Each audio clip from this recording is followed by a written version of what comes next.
A good Tuesday morning, Quad Cities. Want to remind you of an event happening in our skies tonight that it looks like clouds are going to clear out just in time for us to view. This is that planetary parade. If you haven't heard of it yet, go to WQAD.com. I've got a full article explaining what's going on here. But just to summarize very briefly here, we've got 5 planets that you're going to be able to see in the western sky right after sunset. Now, you're not going to see them in detail like you see on the graphic here, but they will appear as 5 bright stars, kind of all grouped together in that western sky. So grab a pair of binoculars if you can, again, right after sunset, looking to the west. Future track of green. Yeah, we're going to clear out these clouds by the afternoon. So we start off cloudy, end it clear. 56 for a high today. We'll drop into the 30s tonight. Initially clear, but after midnight, we'll start to work those clouds back in. We've got a cool front on the way that's going to push through. That drops us down to the 40s tomorrow. It is going to bring clouds for the morning, but like today, we may even poke into some sunshine as we head into the afternoon. Really, nothing has changed in terms of the threat area for severe weather on Friday. Latest outlook pushes this just a touch further south, but nearly all of us still in that threat track level 3 out of 5. So it is a fairly significant risk of severe weather, especially being this far into the future.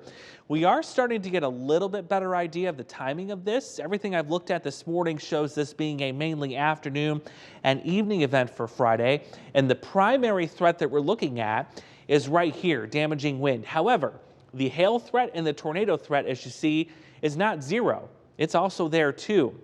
One of the reasons that we're really paying close attention to what could happen on Friday is because the last time we had a threat track level 3 out of 5, this time of year and this early ahead of time, we're talking 4 or 5 days ahead of time, was here. April 9th of 2015, and it led to what you're seeing right here in the picture. That's the Fairdale EF4 tornado right near Rochelle, Illinois, northern Illinois.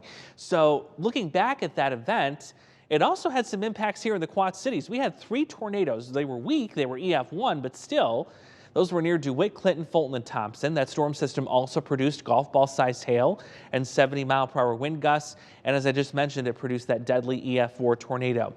Is this a guarantee as to what we're going to see on Friday? Absolutely not. But this is the potential of what could happen with that storm system coming on Friday. We still have some ingredients that need to come together yet, but if they do just right, it does appear that Friday will be a very busy day here in the Quad Cities. That's why I want you to have that severe weather plan, that NOAA weather radio, and the News 8 or the Storm Track 8 app. Both of them will keep you updated on what's going to happen there. And of course, we'll do that right here. We've got more time to track this. And as each day goes on, we're going to give you more and more detailed information, including the timing and the exact threats. So again, remain on guard for Friday. That's the day to watch this week. Certainly with that big temperature change going from 70 to 40, something's going to happen in terms of storms here. And we may have even more active weather to talk about early next week. You see by Sunday, temperatures start moving up again into the 60s to near 70. More active storms possible Monday and Tuesday, and of course, we'll keep track of that as well.